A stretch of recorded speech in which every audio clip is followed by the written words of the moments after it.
وأوصاله تحت التراب رميم، وأهل الجهل ميت والرمات حال الثرى يعد من الأحياء وهو عديم. إيه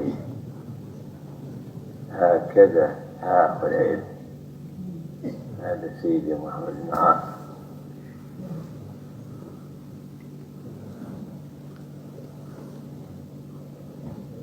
الغرناطي الأندلسي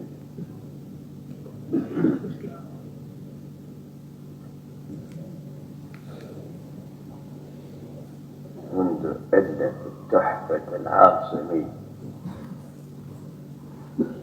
المنسوب إليه بجده الذي ينتسب هو إليه،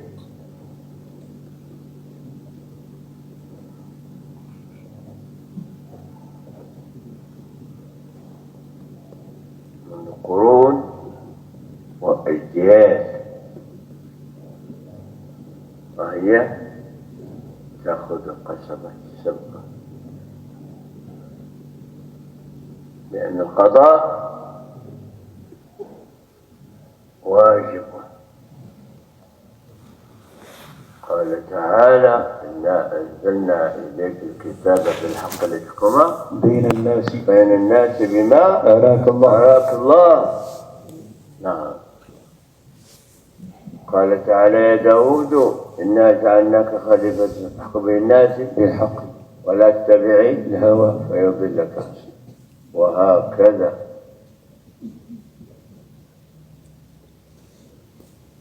لهذا يسأل وهو مكلف القضاء رضي الله عنه. القاضي عيان مكلف القضاء يألف للشفاء وفي غيرها من المؤلفات رضي الله عنه. بركة في عمر قطع.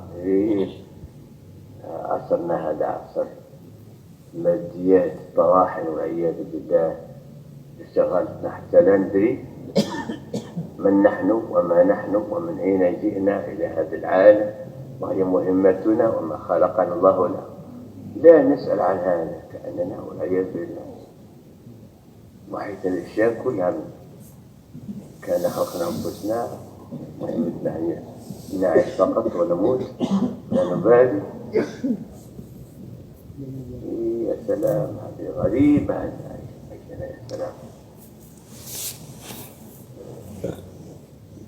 مؤلف في القضاء وألف في القضاء رضي الله ويسأل الله وإنني أسأل من ربي قضى به علي الرفق منه في القضاء والحمل والتوفيق أن أكون من أمة حق يعدلون حتى أرى من مفرد الثلاثة وجنة الفردوس لي وراثة. يا سلام.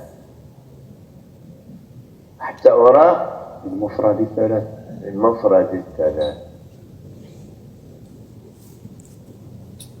الثلاثة قوله صلى الله عليه وسلم قاضيان في النار وقاضي في الجنة. وين المفرد؟ قاضي جنة.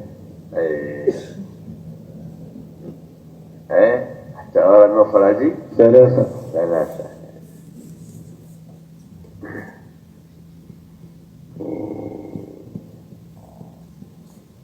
وقصت غرناطة بمولد عاصم وشحت دموعا للقضاء المنزل. هذه الحياة، هذا ميلاد وفاة رضي الله عنه ابن عاصم. نعم.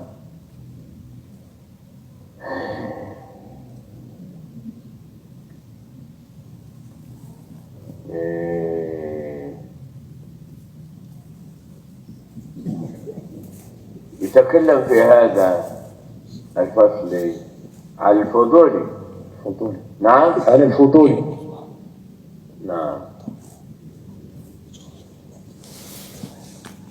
قال تعالى وأحل الله البيع وحرم الربا.